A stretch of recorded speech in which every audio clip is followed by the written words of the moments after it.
بسم اللہ الرحمن الرحیم۔ السلام علیکم۔ تو آپ دعا کے دوران یہ دو غلطیاں کبھی نہ کریں، ورنہ نہ تو دعا قبول ہوگی اور نہ ہی کوئی وظیفہ۔ محترم ناظرین، آج کی ویڈیو میں ہم ان دو غلطیوں کے بارے میں بات کریں گے جو دعا کی قبولیت میں رکاوٹ بنتی ہے۔ ان دو غلطیوں کو جاننا بہت ضروری ہے تاکہ ہم دعا کے اثرات اور فوائد سے محروم نہ رہیں۔ ساتھ ہی ہم یہ بھی بتائیں کہ حضرت علی رضی اللہ تعالیٰ عنہ نے فرمایا ہے کہ 3 ایسے وقت ہیں جب دعا کبھی رد نہیں ہوتی، یعنی اگر کوئی شخص ان 3 وقت میں اپنی حاجت اللہ تعالیٰ سے مانگے تو اللہ تعالیٰ ہر دعا کو قبول فرماتے ہیں۔ ان 3 وقت کا ذکر بھی ہم اس ویڈیو میں کریں گے، اس لیے یہ ویڈیو بہت اہم ہے۔ آپ سے گزارش ہے کہ اس ویڈیو کو آخر تک دیکھیں۔ اب ہم بات کرتے ہیں ان غلطیوں کی جو دعا کی قبولیت میں رکاوٹ بنتی ہے۔ محترم ناظرین، دعا بھی عبادت کا حصہ ہے اور عبادت میں سکون کا تجربہ حاصل کرنے کے لیے دعا ضروری ہے۔ اگر انسان دعا نہیں کرتا تو اس کا دل سکون سے خالی رہتا ہے، کیونکہ اللہ تعالیٰ نے دعا میں سکون رکھا ہے۔ لیکن لوگ دعائیں تو کرتے ہیں مگر بعض اوقات دعا میں غلطیاں کر بیٹھتے ہیں، جس کی وجہ سے ان کی دعائیں قبول نہیں ہوتی۔ پھر ہم اللہ سے شکایت کرتے کہ ہماری دعا کیوں قبول نہیں ہو رہی۔ ان غلطیوں میں سب سے بڑی غلطی یہ ہے کہ ہم گناہوں سے توبہ نہیں کرتے۔ جب انسان اللہ کی نافرمانی کرتا ہے اور توبہ کے بغیر دعا کرتا ہے تو اس کی دعا قبول نہیں ہوتی، کیونکہ اس کے گناہ اس کی دعا کے راستے میں رکاوٹ بن جاتے ہیں۔ اس لیے جب بھی کوئی گناہ ہو تو فوراً اللہ سے معافی مانگنی چاہیے۔ ایک ولی اللہ سے پوچھا گیا کہ ہماری دعائیں قبول کیوں نہیں ہو رہی، تو ان کا جواب تھا کہ گناہوں کی وجہ سے ہماری دعائیں قبول نہیں ہوتی۔ دوسری غلطی جو ہماری دعاؤں کی قبولیت میں رکاوٹ بنتی ہے وہ یہ ہے کہ ہم چند مرتبہ دعا مانگ کر مایوس ہو جاتے ہیں، یعنی امید چھوڑ دیتے ہیں اور سوچنے لگتے ہیں کہ ہماری دعا قبول نہیں ہو رہی تو پھر کیوں مانگے، مگر انسان یہ نہیں سوچتا کہ شاید اللہ کی مصلحت اس میں چھپی ہو۔ نبی کریم صلی اللہ علیہ وسلم نے فرمایا کہ بندہ اس وقت تک دعا کرتا رہے جب تک وہ دعا میں جلدی نہ کرے۔ اگر بندہ دعا کے بعد جلد بازی کرے اور صبر نہ کرے تو اس کی دعا قبول نہیں ہوگی۔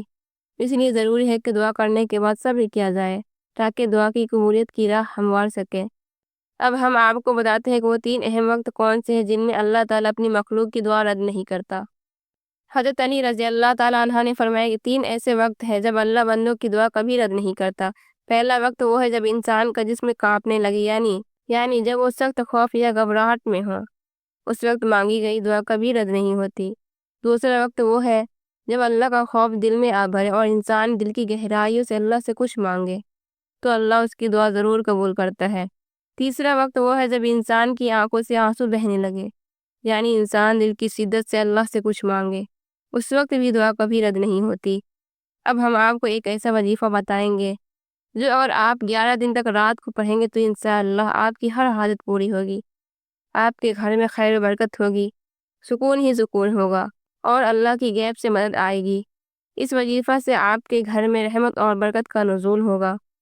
ایک دن ایک شخص حضرت علی رضی اللہ تعالیٰ عنہ کے پاس آیا اور کہا، یا علی، وہ کون سا وقت ہے جب دعا قبول ہو جاتی ہے؟ حضرت علی رضی اللہ تعالیٰ عنہ نے فرمایا، میں نے اللہ کے رسول صلی اللہ علیہ وسلم سے سنا ہے کہ تین وقت ایسے ہیں جب اللہ پاک اپنے بندوں کی دعا رد نہیں کرتا۔ اس شخص نے پوچھا، یا علی، وہ کون سے 3 وقت ہیں؟ حضرت علی رضی اللہ تعالیٰ عنہ نے فرمایا، ایک جب بندہ خوف سے کانپنے لگے اور اس کا جسم تھر تھرانے لگے، اس وقت کی دعا اللہ رد نہیں کرتا۔ دوسرا، جب اللہ کا خوف دل میں آ بھرے، اس وقت کی دعا بھی کبھی رد نہیں ہوتی۔ جب اللہ کا خوف دل میں ہو تو اس وقت دعا کی قبولیت کے امکانات بڑھ جاتے ہیں۔ یہ حالت اس وقت پیدا ہوتی جب انسان اللہ کی عظمت، اس کی طاقت اور اس کی غرفت کو گہرائی سے سمجھتا ہے اور اپنے گناہوں، غلطیوں اور بدعمالیوں کی وجہ سے خوف محسوس کرتا ہے اور اللہ سے معافی کی طلب کرتا ہے۔ یہ خوف صرف اللہ کے عذاب سے نہیں بلکہ اللہ کی رضا کے حصول اور اس کی بخشش کے لیے بھی ہوتا ہے۔ جب دل میں اللہ کا خوف ہوتا ہے تو انسان اپنی حالت کو دل کی گہرائیوں سے اللہ کے سامنے رکھتا ہے اور اس وقت اس کی دعا کے قبول ہونے کے امکانات بڑھ جاتے ہیں۔ نبی کریم صلی اللہ علیہ وسلم نے فرمایا، جب انسان اللہ کا خوف دل میں محسوس کرتا ہے تو وہ اپنی دعاؤں کو سچے دل سے مانگتا ہے۔ ایسے شخص کبھی بھی اللہ کی مدد سے مایوس نہیں ہوتا۔ اللہ کا یہ خوف جو دل میں ہوتا ہے ایک دروازہ بن جاتا ہے جس کے ذریعے سے انسان اللہ کی رحمت کو حاصل کرتا ہے۔ اس خوف کے نتیجے میں انسان اپنی دعاؤں کو بہت زیادہ خلوص اور سچائی سے مانگتا ہے اور یہ دعا کبھی رد نہیں ہوتی۔ اس کے ساتھ ساتھ یہ خوف انسان کو اللہ کے قریب ہونے کی طرف بھی لے جاتا ہے۔ تیسرا وقت، جب انسان کی آنکھیں نم ہو جائے اس وقت کی دعا بھی رد نہیں ہوتی بلکہ ضرور قبول ہوتی ہے۔ یاد رکھیے، ان 3 وقت میں اگر انسان اللہ سے کچھ مانگے تو اسے وہ ضرور ملتا ہے، چاہے وہ صفا مروہ کے برابر سونا چاندی ہی کیوں نہ ہو۔ اب ہم آپ کو ایک ایسا وظیفہ بتائیں گے جس سے پڑھ کر آپ مالدار ہو سکتے ہیں اور انشاءاللہ آپ کے گھر میں برکت آئے گی۔ وظیفہ یہ ہے کہ آپ کو 11 دن تک اللہ کے ایک مبارک نام یا رزاقو کو پڑھنا ہے اور دعا میں یہ کہنا ہے، اے اللہ میری پریشانی دور کر دے، مجھے زیادہ رزق دے اور حلال رزق عطا کر۔ اس وظیفے کو کرنے کے لیے آپ کو رات کو وضو کر کے بستر پر دائیں کروٹ پر بیٹھنا ہے اور پھر اپنی حالت دل میں رکھتے ہوئے یا رزاقو کو 1 مرتبہ پڑھنا ہے۔ اس عمل کو 11 دن تک جاری رکھنا ہے، جتنا زیادہ آپ پڑھ سکے اتنا بہتر ہے۔ انشاءاللہ کچھ ہی دنوں میں آپ کی ہر حاجت پوری ہو جائے گی اور اللہ کی غیبی مدد آپ کے گھر آئے گی، اللہ کی رحمت اور برکت آپ کے گھر میں برسنے لگے گی۔ محترم ناظرین، اب ہم آپ کو بتاتے ہیں کہ ہمارے پیارے نبی حضرت محمد صلی اللہ علیہ وسلم نے فرمایا 4 چیزیں چہرے کی رونق کو ختم کر دیتی ہیں۔ نبی کریم صلی اللہ علیہ وسلم نے فرمایا جو شخص ان 4 چیزوں کو اپنی زندگی میں لاتا ہے اس کے چہرے کی رونق چلی جاتی ہے اور اس کی زندگی سے خوشیاں ختم ہو جاتی ہے۔ ہمارے پیارے نبی حضرت محمد صلی اللہ علیہ وسلم نے جن 4 چیزوں کے بارے میں بتایا ہے وہ یہ ہے: 1 جی نہ کرنا، 2 عزت نہ کرنا، 3 بحث میں پڑنا، 4 کسی بھی کام کو بغیر کسی خوف کے کرنا۔ یہ 4 چیزیں انسان کے چہرے کی رونق کو ختم کر دیتی ہیں اور خوشیوں کو کم کر دیتی ہے، لہٰذا ہمیں چاہیے کہ ہم ان سے بچیں تاکہ ہمارا چہرہ روشن اور خوشیوں سے بھرا رہے۔ ہمیں غلط کاموں سے بچنا چاہیے تاکہ ہمارا چہرہ روشن اور ہماری زندگی خوشحال رہے۔ اب ہم آپ کو ایک چھوٹا سا عمل بتاتے ہیں جو آپ کے چہرے کی رونق واپس لے آئے گی۔ آپ کو ایک گلاس پانی لینا ہے، اس میں 7 مرتبہ سورہ فاتحہ پڑھ کر اس پر پھونک مارنی ہے اور پھر اس پانی کو پی لینا ہے۔ انشاءاللہ اس عمل سے آپ کے چہرے پر چمک آئے گی اور خوشی آپ کی زندگی کا حصہ بن جائے گی۔ یہ عمل وضو کے ساتھ کرنا ہے تاکہ اس کے اثرات بہتر ہو۔ حضرت علی رضی اللہ عنہ نے فرمایا جب تمہارے جسم میں کچھ غیر معمولی اثرات محسوس ہونے لگے تو سمجھ لو کہ کوئی تمہارے لیے دعا کر رہا ہے۔ نبی کریم صلی اللہ علیہ وسلم نے فرمایا پیٹھ پیچھے مسلمان بھائی کی دعا قبول ہوتی ہے، ایک فرشتہ اس دعا کرنے والے کے سر کے قریب رہتا ہے اور جب وہ دعا کرتا ہے تو وہ فرشتہ آمین کہتا ہے، یہ کہتا ہے کہ جو دعا تم نے اپنے مسلمان بھائی کے لیے کی ہے وہ تمہارے حق میں قبول ہوئی ہے۔ نبی کریم صلی اللہ علیہ وسلم نے فرمایا اللہ تعالیٰ فرماتا ہے پہلے تجھ سے شروع کروں گا، یعنی تم جو دعائیں دوسرے کے لیے مانگ رہے ہو سب سے پہلے تمہارے لیے قبول ہوگی۔ حضرت علی رضی اللہ عنہ نے فرمایا جب تم بغیر کسی وجہ کے خوشی محسوس کرو تو یقین کر لو کہ کوئی نہ کوئی کہیں نہ کہیں تمہارے لیے دعا ضرور کر رہا ہے۔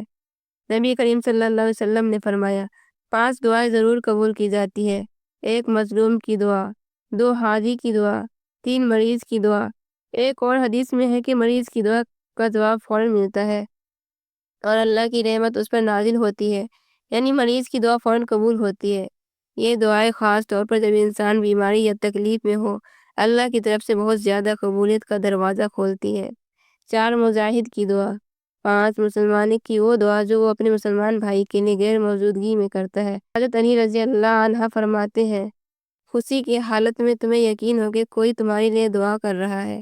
نیک لوگ 2 قسم کے مقدر والے ہوتے ہیں، ایک وہ جنہیں وفادار دوست ملتے ہیں، دوسرا وہ جن کے ساتھ ماں باپ کی دعائیں ہوتی ہے۔ حضرت علی رضی اللہ تعالیٰ عنہ نے ایک واقعہ ذکر کیا ہے کہ ایک نیک بندہ جو 70 سال تک اللہ کی عبادت میں مشغول رہا، اس کے وفات کے بعد اس کے مرید نے خواب میں دیکھا کہ حضرت آپ کی بخشش کیوں نہیں ہوئی؟ تو حضرت نے فرمایا 70 سال کی عبادت کے باوجود مجھے ابھی تک اس کے بارے میں سوال نہیں کیا گیا، بس میری بخشش ایک بات پر رک گئی ہے۔ حضرت مرید نے بتایا کہ ایک بار وہ اپنے آنگن میں بیٹھے تھے، تیز دھوپ تھی، پھر اچانک بارش ہونے لگی، میرے منہ سے نکل گیا اف، یہ بے وقت کی بارش ہے۔ اللہ نے مجھ سے پوچھا کہ یہ بارش بے وقت کیوں تھی؟ کیونکہ اللہ کے یہاں ہر چیز کا وقت مقرر ہوتا ہے، بس اسی ایک کلمے کی وجہ سے میری بخشش رکی ہوئی ہے۔ یہ واقعہ اس بات کو ظاہر کرتا ہے کہ ہمیں اللہ کی مرضی کو سمجھنا چاہیے اور ایسی باتیں نہیں کرنی چاہیے جو اللہ کی شان کے خلاف ہو، کیونکہ ہر چیز کا وقت اور تقدیر اللہ کے ہاتھ میں ہے۔ حضرت محمد صلی اللہ علیہ وسلم نے فرمایا قیامت کے دن ایک شخص کو اللہ کی بارگاہ میں پیش کیا جائے گا جس کے نامہ اعمال میں بہت سی نیکیاں ہوگی، وہ شخص خوش ہوگا کہ اس کی نیکیاں اتنی زیادہ ہے کہ وہ جنت میں داخل ہو جائے گا، لیکن جب اس کے گناہ والے پلڑے میں ایک چھوٹا سا کاغذ ڈالا جائے گا تو اس کا پلڑا بھاری ہو جائے گا۔ وہ شخص حیران ہو جائے گا کہ آخر اس کاغذ پر ایسا کیا لکھا تھا جس نے اس کی تمام نیکیاں ہلکی کر دی۔ اللہ تعالیٰ فرمائیں گے تم نے اپنی والدہ کے ساتھ ایک مرتبہ بلند آواز میں بات کی تھی، یہی وہ گناہ ہے جس کی وجہ سے تمہاری نیکیاں ہلکی ہو گئی۔ اللہ ہم سب کو نیک عمل کی توفیق عطا فرمائے، آمین۔